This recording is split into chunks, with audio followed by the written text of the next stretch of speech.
Think ice cream and you think happiness. I know that's true for me, especially when it comes to treats from Point Creamery in Denver, Colorado.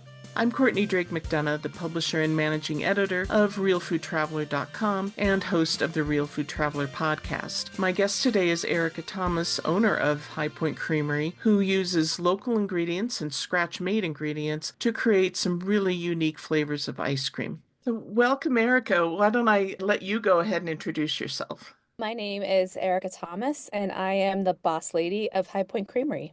And what is Point Creamery for those who are not familiar with it? High Point Creamery is a high-end artisanal ice cream company. So we make very, I want to say, luxurious ice creams. Everything that goes into our ice cream is handcrafted. So everything from caramel sauces to pistachio brittle, we make everything by hand. So it's an artisanal ice cream company. Okay. And how many locations do you currently have? We have four.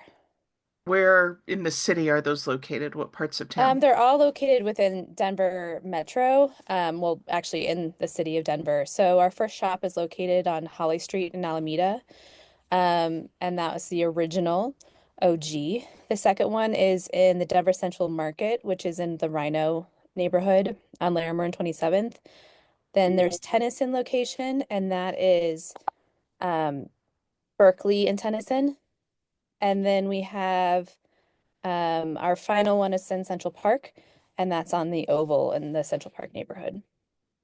I've had the pleasure of interviewing you several times for various purposes, which has been really fun for me. Yes. And I love the story of how you got started. So would you share that with our listeners and readers? So, I had actually met my husband in New York, and I was an actor at the time, and he was a stage director. And then pretty soon after we started dating, my father unexpectedly passed away. And so then we moved to Ohio, and I became the dealer principal of a car dealership. So pretty big change. After that, it took me about 3 years to sell it. And I was kind of figuring out what my act three was going to be because I had been an actor and a car dealer. And that's a pretty unemployable position to be in. And I was kind of figuring it out. My husband went and got his MBA, and I was making ice cream in the kitchen as I was often doing. And my husband came in, and I was like, okay, I have figured this out. I know what I'm going to do. And he's like, okay, great. I said, well, I think I'm going to be an accountant. And he's like, wow, that's great. But babe, you don't really know how to add. And I was like, well, true. And he said, why don't you just make ice cream? Like you really love it. It's a happy business. It's hard to have a bad day in an ice cream shop. Why don't you just do this?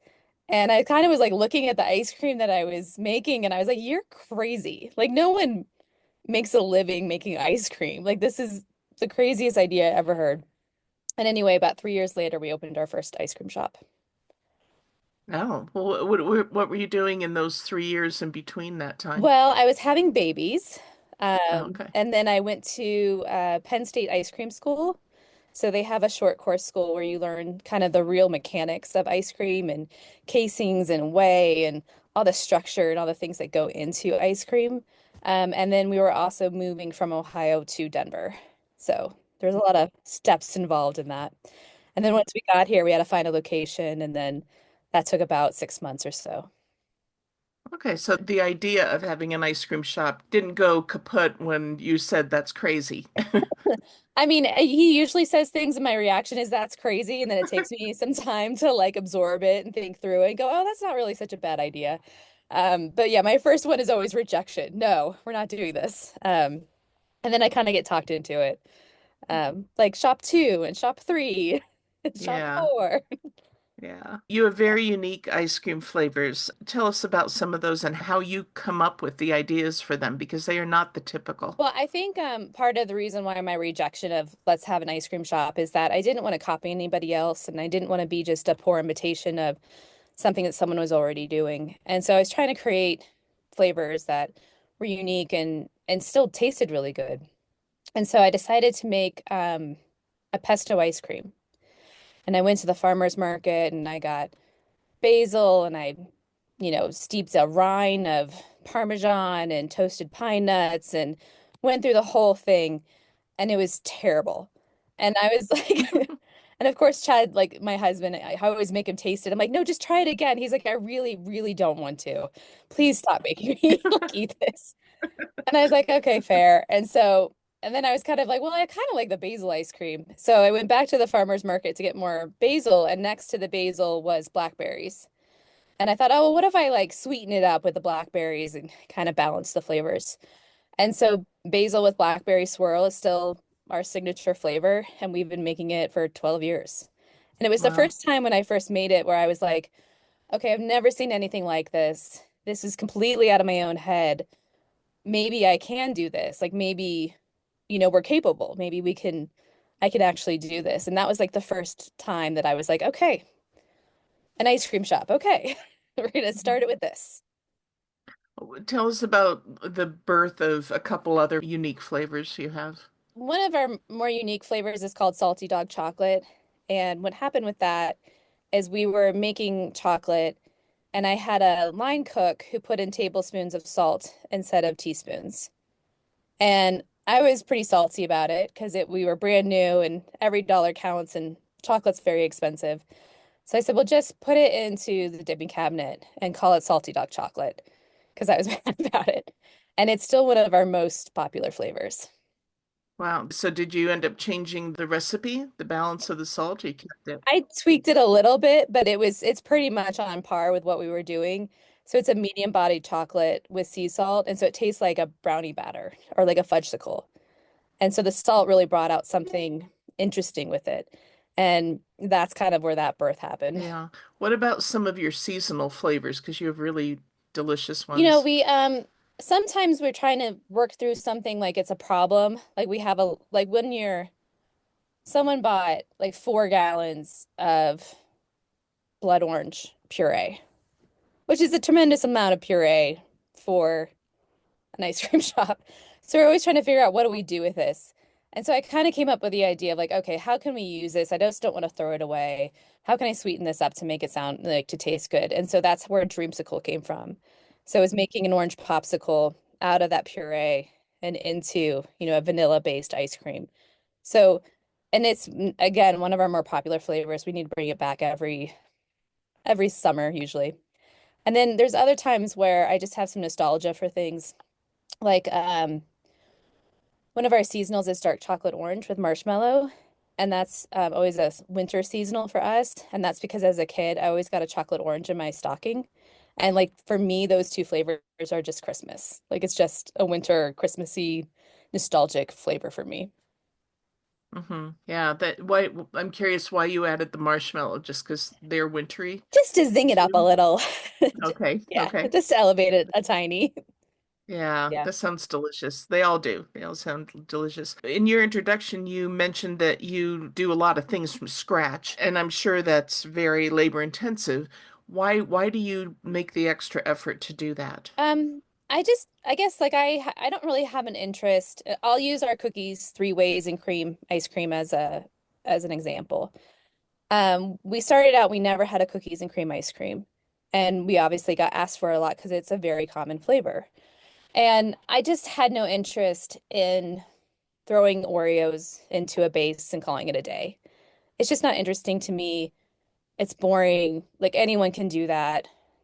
Let someone else do that. And then the idea came, well, what if I made the best cookies and cream ice cream? And like, what does that mean? So, okay, what if we make 3 different types of cookies? So, what if it's a chocolate chip cookie? And what if it's a sugar cookie and a chocolate wafer cookie? And then that's in an icing ice cream just to make it a little bit different instead of just chunks of icing throughout. And when we started kind of on this idea, part of it is that when you're making cookies, like we make all of our cookies drier than what you would make a normal cookie because we want it to stand up into the ice cream. So we're kind of making everything tailored to what your ice cream experience would be. And that allows us a little bit more flexibility to be creative. And so now in our cookies and cream ice cream, it's cookies cubed. So we have those 3 different types of cookies instead of just, I don't know, chopping something up. But so now we have a whole full pastry kitchen that has a caramel cooker or a copper cooker for caramel. We temper all our chocolate in there. We bake our cookies. We laminate dough. We make all our candies. We make all our sauces. So we have a full two kitchens now in our kitchen. And how big is that facility? So we bought this facility in 2021 and it's 14,000 square feet, which is enormous. We were coming from a 120 square foot kitchen. Mm. And we thought, how are we going to fill this up? And we filled it up pretty quick. And then we do sublet part of it to a kombucha company because it's a huge facility, but it had really sexy things like docks and like so much power and grease traps and a 4-inch water line. And I was like, this is so sexy. Look at it all. And this, quite ugly otherwise building. Yeah. That's funny. Well, like I said, I've gotten to interview you at various stages of your ice cream career. How would you say things have changed for you in terms of your business model or just how you view things over the years? Oh, wow. I think we've changed a lot. I mean, I think when I opened Holly Street, it was with a lot of naivete and not really knowing what I was doing half the time. You know, you're I knew what things tasted good. I knew what good service was, but you just don't know the mechanics of a business really. And I think we thought, okay, well, we'll open the shop and it'll be great and, this will be our nice little life. And we kind of quickly realized that we had to scale to survive because one shop, you can't survive off one. You just can't. You have to have more than one shop.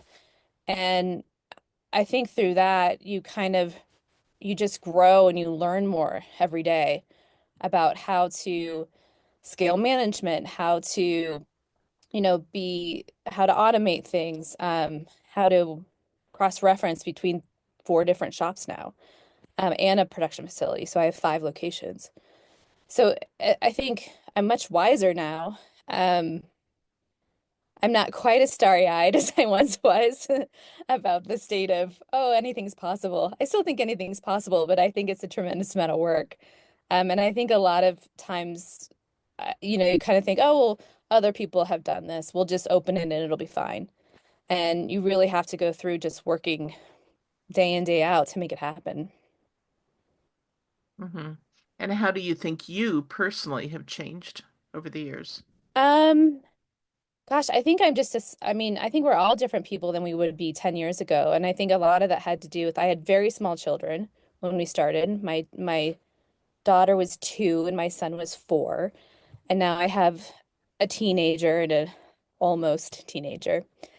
So that changes you. I think going through the experience of having, gosh, we have a rotating cast of 50 employees now, whereas before we had just maybe 7 or 8.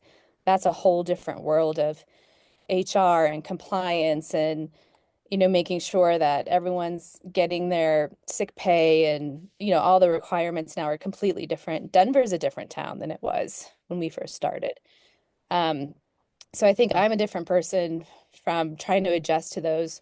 Going through the pandemic was really hard, and I think it made us all stronger and more cynical in some ways. You learn a lot when you're going through all of that. So I don't know exactly how I'm different, but I'm definitely different.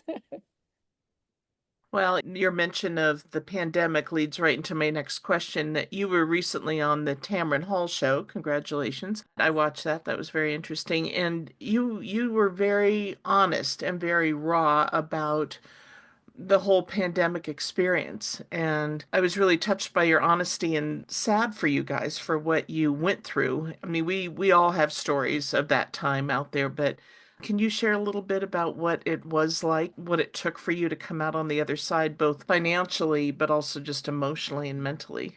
Yeah, of course.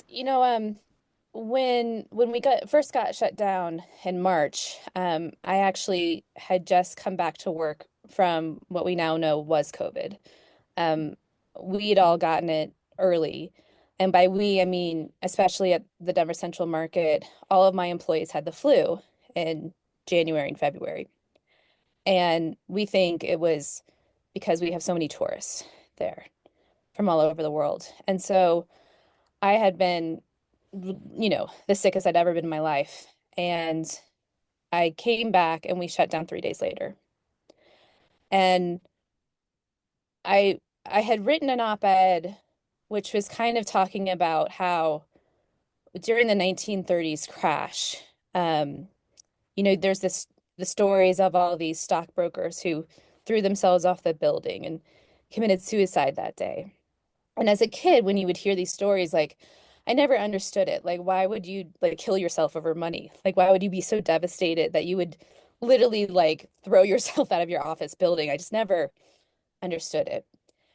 And so that next day, when I was standing like in the middle of the market, and there's no chairs, and there's no tables, and there's no people, like I got it. And I got it that it was never about money. It was about just the devastation of having everything you'd ever worked for just gone. And I also had no idea what to do next. And a lot of it too was trying to find the adult in the room.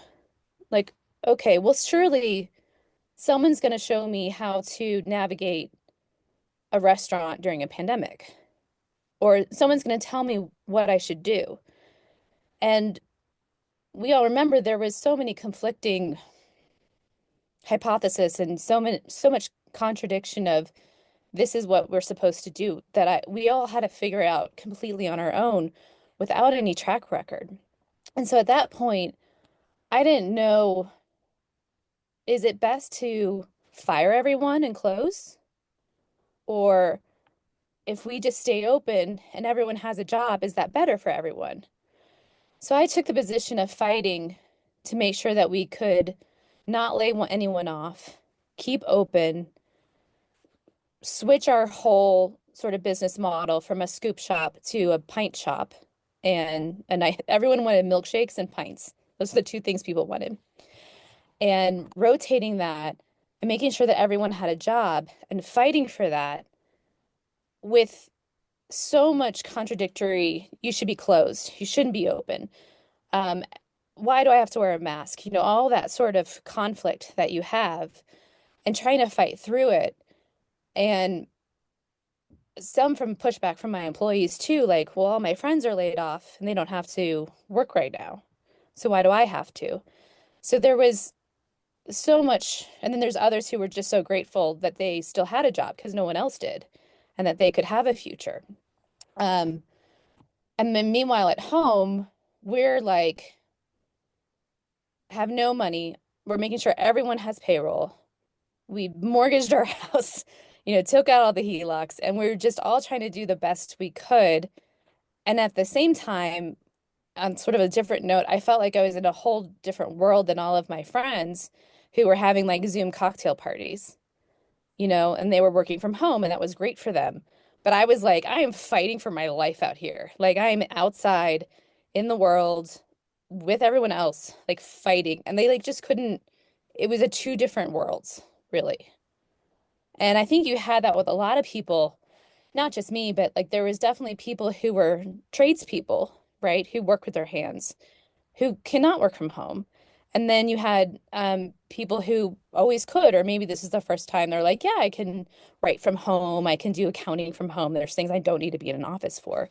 And it did really feel like for me, that was a very clear division of that I don't think everyone got, that there was definitely two different types of people in the world at that point. Mm-hmm. And so when we Right. kind of came out of it, we were like, okay, and we're starting to get stabilized. And then we couldn't find anyone to work.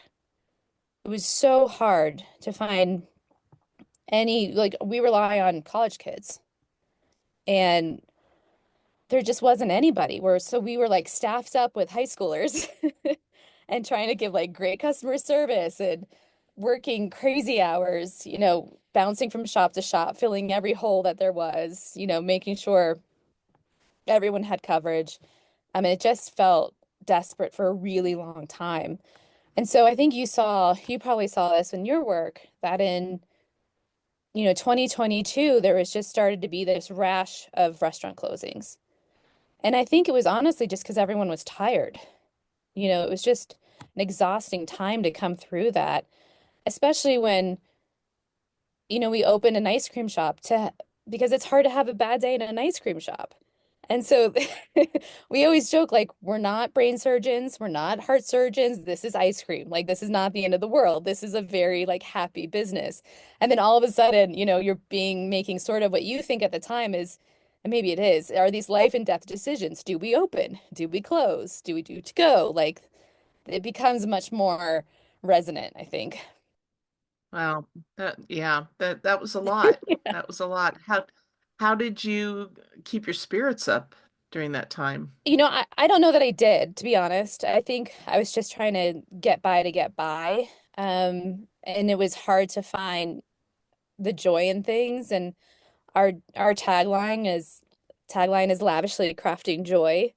And that's sort of our why is that it's joyful to do things and be there for each other and make a community. And I think there was dark days when nothing felt fun and nothing felt like, okay, can we get to the other side of this? It just took a really long time. I think we're all still kind of climbing out of it, you know? I don't think Mhm. I'm definitely not who I was in 2019. Um, but I think now it's gotten fun again. But it took a long time to get through that. Yeah. Yeah. Well, you mentioned Chad, your husband, a few times and the kids. So this is a family business for you. What are the pros and cons of that? Well, I think the pros is that I like the person I work with every day. That's probably a pro. I think the con is that it can be really hard to separate work from life sometimes, and sometimes we'll be at dinner and Chad will mention like, "Oh, we need to do this, blah blah blah," and I'm like, "Nope, I'm done working. We're done for the day." Like now it's 8 o'clock at night. I'm not working anymore. I'm not doing this thing because like it's always there. But it is fun to have my kids come and work at the ice cream factory and on their summers and build boxes and learn how to cut cookies. And my daughter eats more cookies than go back onto the tray, but we're working on that. Mhm. Um, and just having their input in life, we get to show up every once in a while to their school with a big pink ice cream truck and hand out ice cream to their friends. And then we're the coolest parents on the earth, uh, Hmm. which counteracts what we are most days. Right. You're just parents, you know. Right. But that's been really fun.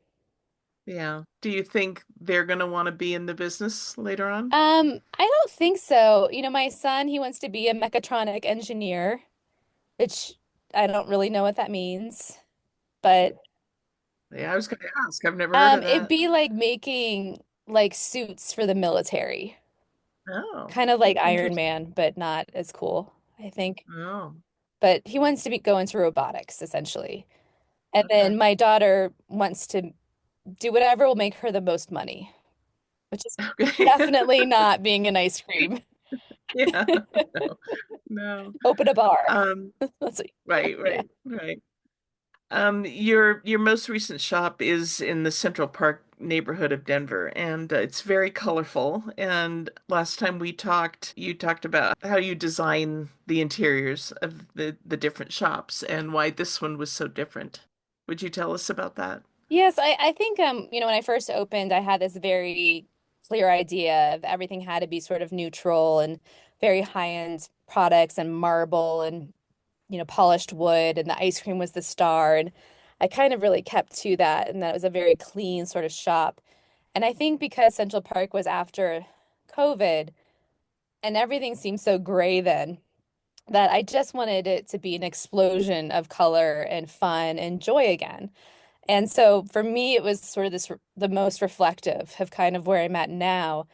And that when you walk in, you're like, oh, it makes you smile because it's so fun to be in there. And I counted it. We used 12 different paint colors throughout the shop. And I just wanted it to be like this joyful community space where you felt good when you sat in there and had your ice cream cone. Hmm. And I think it's the most reflective of that. Yeah. That's nice. And you've gone through your first summer there, right? Did you, or was it more fall Yeah, it's our when first you opened? summer. Yeah. Okay. How did that It go? went well. There's always like that first shop where you're like the first year where people are still figuring out that you're there. And so Yeah. I'm always like, what? It's not doing what the other shops are doing. And then I think, oh yeah, that one's year 10, like that one's year 7. So it always takes a minute, but it went well. Good, Yeah. good. I'm glad to hear that. What are your two personal favorite flavors, and what are two that are kind of unsung that you think are awesome, but people don't tend to order them a lot? So what I always eat when I go in to the shop is whiskey and pistachio brittle with mint chocolate bark. Like those are the two my go-tos. And I always make a little cone of that. And I Wait, clarify that. What th those are two different Yeah, so flavors? we have tin cup whiskey with pistachio brittle. So it's a Okay. whiskey-based ice cream and then house-made pistachio brittle broken up through it. And then our mint chocolate bark. So mint is we actually grow the mints up at our kitchen and then we steep it in the cream overnight, strain it out like a tea, and then we're hand shaving down Belgian milk chocolate. And that's just my like go-to favorites, that combo. Uh-huh. I think it's funny because so we have Earl Grey tea with shortbread cookies, and it's not a huge seller. And I always think, oh, I'm gonna take it off the menu and replace it for something else. And every time I do, the Earl Grey tea addicts come out, and there's like if that's your favorite ice cream, you are dedicated to that ice cream. And they're like, "What? You cannot. That's my favorite." Like, it's so Oh, shocking to me. Like the people who are like that, you can't do it. You can't. And like they get so upset about the thought of you taking Earl Grey off the menu. So I wish more people would order that one because it's a really good one. yeah. Um, and so people are always like, they're like, "What is it? Tea?" Like, yes, just try it. It's good. I think that one's great. And then I would say probably our coconut creme brulee, partly because it's a vegan ice cream, but most people don't know that it's vegan because it's really still creamy and delicious. We make everything in-house as far as making the base for that vegan uh, mix. And so it's special to me because I worked really hard on it and we've tweaked it a lot over the years. But it's just a really great creamy frozen dessert with pops of that brulee chips. And Hmm. yeah, it's just a great option for people who are not dairy or who maybe don't love dairy. Right, right. Well, I'm so glad I asked you that question about unsung flavors because I love Earl Grey tea. So I am going to order that for sure. And for those listening who might not be in Colorado or might be visiting Colorado, do you have a flavor that you'd say is a very Colorado, I'm doing air quotes, I flavor? do think that the whiskey flavor would be probably the most Colorado, partly because we are using Tin Cup, which is a Colorado brand. Um, and we're kind of known, Stranahan's and a couple others with our sort of higher end liquors. So I would say that's our probably our most Colorado one. Yeah. Could kids have that? Like, does the alcohol burn It, off? it's not burn Would off. kids want to have that? Well, Okay. you kids can have it. I think it's like a tablespoon per 2 gallons. So Oh, it's like okay. under the legal limit. You're not going to get drunk off of it by any Hmm. means. Hmm. The dairy will get you first. So it's it's used as a flavoring. But yes, Okay, kids can okay. have it. It's probably not a kid-oriented flavor anyway. It's more for a more sophisticated adult palate, Yeah, a right? kid's gonna want like blueberry lemon. Yeah, yeah. Okay. Finally, where should people go online to learn more about you and your locations and to be able to sign up for your newsletter, which I love in particular because not only does it feature, news and the most current flavors and whatnot, but it's a little bit of personal insight into you and the business, and I really love receiving it. That's nice to hear because sometimes I'm writing those little Erica corners and I'm like, for the 4 people who are reading this. Oh no. I'm one of many, I assure you. So you can find us at highpointcreamery.com. And that's also you can order, we do ship nationally. So you can order pints to go to your house or your friend's house or We had a lot actually for the holiday, so it was nice. That's a great idea. Give the gift of High Point Creamery to yourself and to others. Yeah, and we've been it's funny, we just got really popular for like babies, when you're a new mom and they send out a box of ice cream for the household. And it's been nice to see like how people have been using us. People have surgery and they want to send something nice and easy. And it's nice to read the cards that people are No, including. that's great. That's Yeah. great. And what about social media? Where can we find you there? On Instagram, High Point Creamery, same thing for Facebook. Those are our two main ones, I would say. Okay. Okay, great. Well, Erica, it's always a pleasure to talk to you, and I learn something new about you and the business every time we talk. And I think this is like my fourth time talking to you. I was gonna So, say, I think it's number 4 now. Yeah. yeah. Yeah. Well, thank you so much for taking the time to talk to me. I know you're busy, busy all the time, and I wish you so much continued success in the business. You're a wonderful person, and you like to see Mhm. good people doing good businesses and succeeding, and of course, ice cream, hello. A happy thing. Well, thank you. Yeah, thank you so much. Yeah. That's really kind. I appreciate you always asking questions and being interested for Yeah, more. yeah. You've got a lot to unpack, woman-owned business, family run. You do things from scratch. Your backstory's amazing. You're doing interesting flavors that you don't find anywhere else. So it's easy to come up with questions for you because it's such an interesting thing you're doing. Oh, well, So, thank you. I appreciate that very much. Yeah. yeah, yeah. Well, take care and thanks again. And we will probably talk to you another time. I would love to. I'd love to. I hope you enjoyed this episode of the Real Food Traveler podcast. I know I did, and now I'm really hankering ice cream. Good thing it can be ordered anywhere across the country. Or when you come visit Denver, Colorado, you can get the real thing in one of High Point Creamery's shops. Real Food Travelers podcast is available on iTunes, Spotify, Overcast, and pretty much wherever you like to listen to podcasts. It's also available on our website where we will have an article showing Erica and some of the ice creams and having the live link to her website where you can learn more and order ice cream and to her social media so you can keep apprised of what's new and new flavors as the seasons go by at High Point Creamery. Thanks so much for listening to the Real Food Traveler podcast. We'll see you next time.